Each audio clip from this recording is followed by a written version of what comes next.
The RCMP didn't release any specifics of the allegations that are being made against these Indian diplomats beyond the broad brushstrokes of criminal activity, violent crimes, harassment, and intimidation. But they did say that the threat to public safety was so significant that they felt they had to make these allegations public in order to protect Canadians across the country. It's an extraordinary measure, but it should be said that Canada it's a just country. It has a fair judicial system.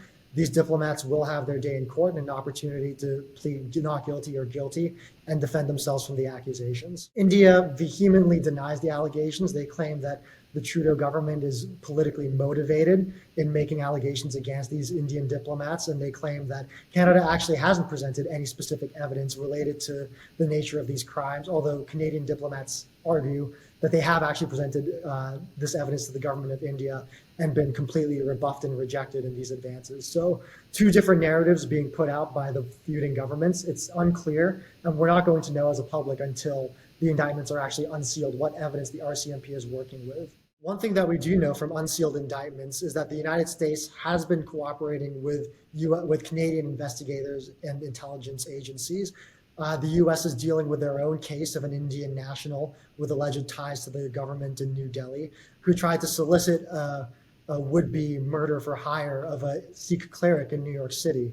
What we know from that indictment is that they collected information and passed it on to Canadian authorities of a murder that was set to take place north of the border, which we now know to be the successful assassination of Hardeep Singh Nijjar.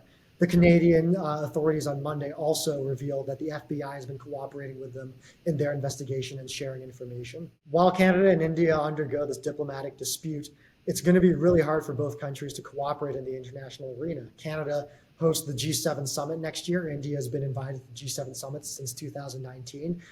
Given the current state of affairs, it's hard to see India being invited to join that summit in Canada.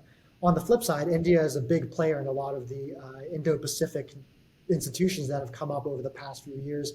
Think the Indo-Pacific Economic Framework, the Quad. They're founding members of both. And while Canada has its eyes set on becoming a larger player in the Indo-Pacific, it's possible that India could use its influence to try and ice Canada out of those organizations.